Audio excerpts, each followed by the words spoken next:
నన్ను ప్రేమించుచున్నావా?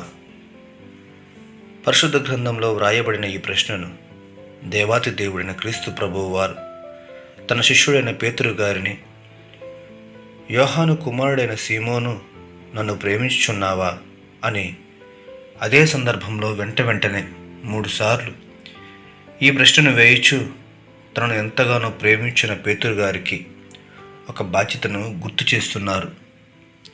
ఇదే ప్రశ్నను ప్రభువైన దేవుడు, క్రీస్తును అనుసరించుచున్నాము, మేము క్రైస్తవులము అని తెలుపుచున్న ప్రతి ఒక్కరిని, మీరు నన్ను ప్రేమించుచున్నారా అని అడుగుచున్నారు. మరి ఈ ప్రశ్నకు సమాధానం ఎలా ఇవ్వగలము అని ఆలోచిస్తే, కొందరు తడువుకోకుండా, ప్రభువా మిమ్మును ఎంతగానో ప్రేమించుచున్నాము కనుకనే ప్రతి ఆదివారం నీ ప్రార్థనా మందిరాలకు వెళ్ళుచున్నాము, నీ వాక్యం వింటూ పాటలు పాడుచు కానుకలు సమర్పిస్తున్నాం, క్రిస్మస్, గుడ్ ఫ్రైడే, ఈస్టర్ ఇలా అన్ని పండుగలలో పాల్గొంటూ మీ చిహ్నాలను మా ఇళ్లలోనూ వాహనములపై మా మెడలలోనూ వేసుకుని మీ యందు మాకున్న ప్రేమను నమ్మకాన్ని తెలియజేస్తున్నాం అని బదులు ఇవ్వవచ్చు. కొందరైతే ఈ ప్రశ్నకు ఏమి సమాధానం ఇవ్వాలో తెలియక సందిగ్ధంలో ఉండిపోవచ్చు. ఆయన ప్రశ్నకు మానవ మాతృలమైన మనం ఇచ్చిన సమాధానం సరిపోయిందా, లేక ఈ ప్రశ్నకు సరైన సమాధానం ఎక్కడ దొరుకుతుంది అని అనుకుంటే, దీనికి సమాధానం కూడా ఆయనే పరిశుద్ధ గ్రంథ లేఖనములలో మనకు తెలియజేశారు.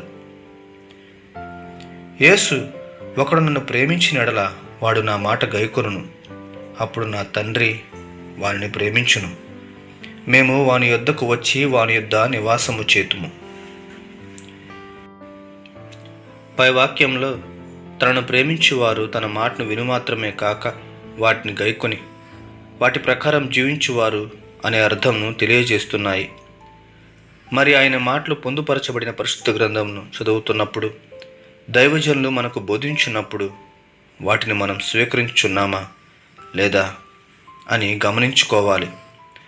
ఆయన మాటలు పదే మనలను ఒక యథార్థమైన మార్గంలో నడవమని, పాపం లేని జీవితము జీవించమని మనను ప్రేరేపిస్తూ ఉంటాయి.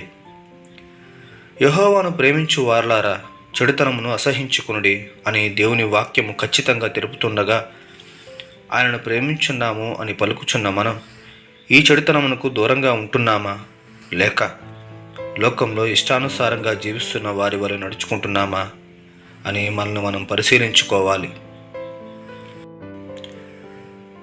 పాపము బహుగా విస్తరించిన ఈ ప్రపంచంలో ఎటువంటి పాపము లేని నిష్కల్మషుడు, పవిత్రుడు అయిన క్రీస్తు ప్రభువును అనుసరిస్తూ క్రైస్తవులుగా జీవించున్న మనం ప్రత్యక్షంగా కానీ పరోక్షంగా కానీ ఇటువంటి చెడును జరిగించే కార్యములలో భాగస్వాములుగా ఉండకూడదు.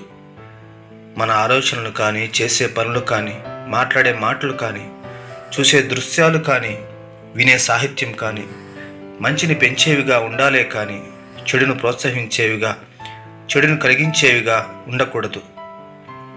లోకానుసారం జీవించే వ్యక్తులు వ్యసనాలు, లోకాశలు, ద్వేషములతో కూడిన మాటలు, బూతులు, జూదం, అశ్లీల సాహిత్యం ఇలా అనేకమైన వాటి వైపు పరిగెత్తుచున్నారు. అయితే వీటన్నిటికీ మనం దూరంగా ఉండాలి. ఎందుకనగా మనం ఆరాధించిన దేవుడు చెడుతనమును చూచి ఆనందించువాడు కాదు. మనలను ప్రేమించి మన పాపముల పరిహారార్థం తన పవిత్రమైన రక్తము చిందించిన దేవుడు, మీరు మీ జీవితాలలో ఎటువంటి పాపక్రియలు చేయక మిమ్మల్ని సృష్టించిన, మిమ్మల్ని ప్రేమిస్తున్న దేవుని నిన్ను మనసుతో ఆరాధిస్తూ ఒకరి పట్ల ఒకరు ప్రేమ కలిగి జీవించండి అని ఆజ్ఞాపించుచున్నారు. నా ఆజ్ఞలను అంగీకరించి వాటిని గైకొని వాడే నన్ను ప్రేమించువాడు అని తనను ప్రేమించువారు ఏ విధంగా నడుచుకుంటారో వివరించుచున్నారు. మరి మనం ఆయన ప్రేమించున్న వారమైతే ఆయన మాటకి లోబడి జీవిస్తాం. ప్రభువా, నిన్ను ప్రేమించున్నాను అని పలికిన పేతురు గారికి దేవుడు, నా మందను మేపుము అని ఒక బాధ్యతను అప్పగించుచుండగా, ఆయనను ప్రేమించున్నాము అని పలుకుచున్న మనకు, మీరు పాపమునకు దూరంగా ఉండండి, ప్రేమ కలిగి జీవించండి అని ఒక బాధ్యతను ఇచ్చుచున్నారు.